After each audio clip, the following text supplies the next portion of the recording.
Sir, pwede ba cash? Ha? Pwede ba cash yung bayad? Oo, 98. Opo. Nag-chat kasi si ma'am sa akin.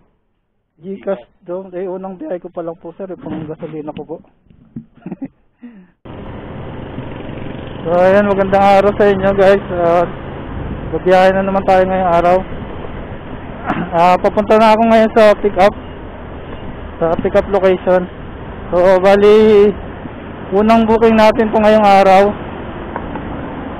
At nag-chat na yung yung nag-book na pagkain daw, no? Pagkain daw yung pick upin. So papunta tong Manila. Good morning po, ma'am. Pick up po. 15B. Okay. 15B. Okay. Salamat, ma'am. Nakaano na ako dito. Good morning po, ma'am.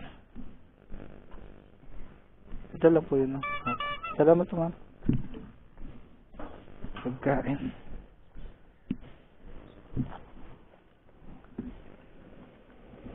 So, pagkain.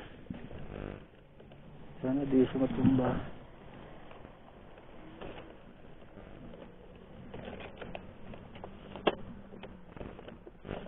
Ipit lang natin ganyan. So ayun guys, pick up na natin yung pagkain, no. Hindi ko lang natanong kung may sabaw yung yung pagkain, no. Pero siguro okay naman kasi naman siya. Naka-baunan.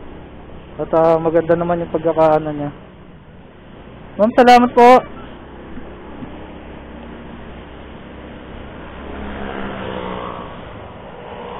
So ayun guys, pick up na natin yung pagkain, no. At papunta tong Sampaloc sa Manila. Bali, ang fare na ito ay 98 lang. So hindi ko siguro ito masasabayan dahil pagkain nga. So ipa-priority ko na muna to.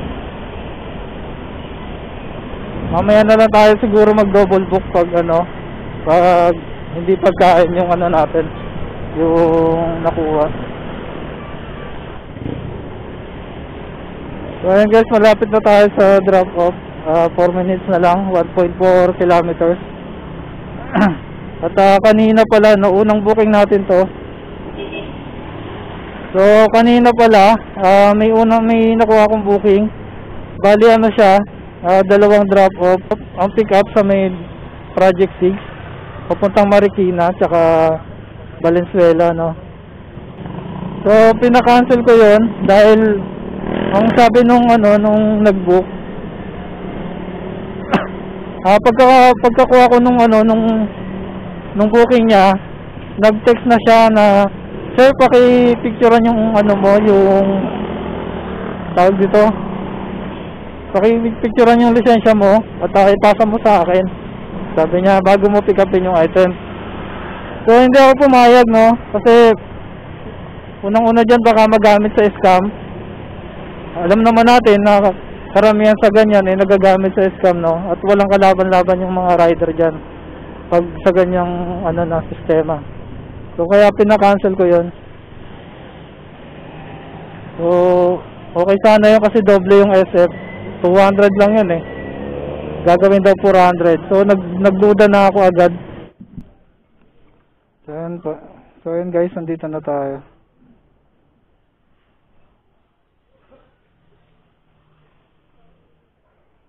Huh?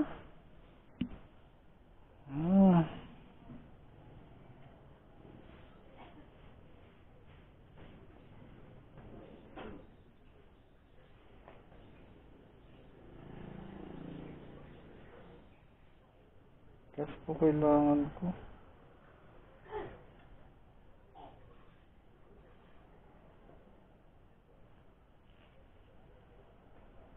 So sabi nung hello po, good morning po. Sa Lala mo po ito, delivery po. Sir?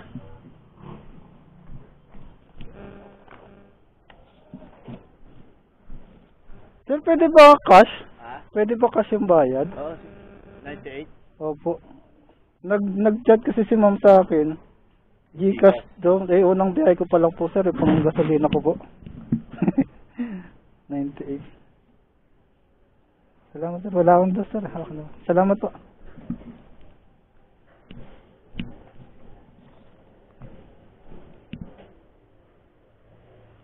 Okay. Unang booking natin. Share natin yung number ng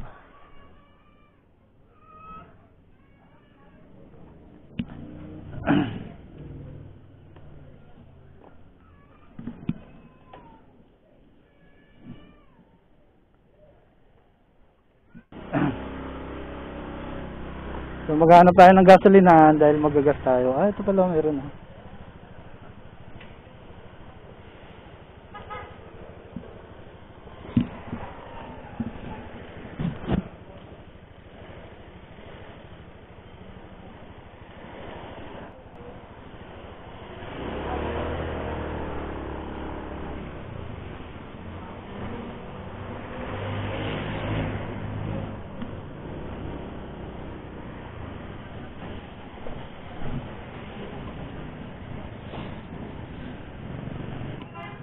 Unleaded, sandaan lang.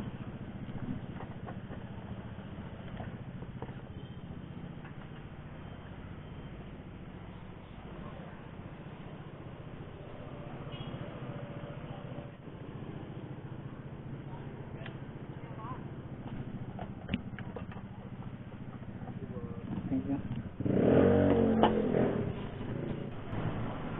So yun guys, nadap na natin yung pagkain na unang booking natin. So nag-chat si ma'am kanina na Gcash daw yung bayad. So sabi ko sir yung sa drop off na kung pwede cash na lang dahil wala nga akong pang gasolina. Saka unang booking ko pa lang. So buti pumayag naman. At yun, abang-abang lang tayo ulit ng panibagong booking. So antay-antay lang tayo konti.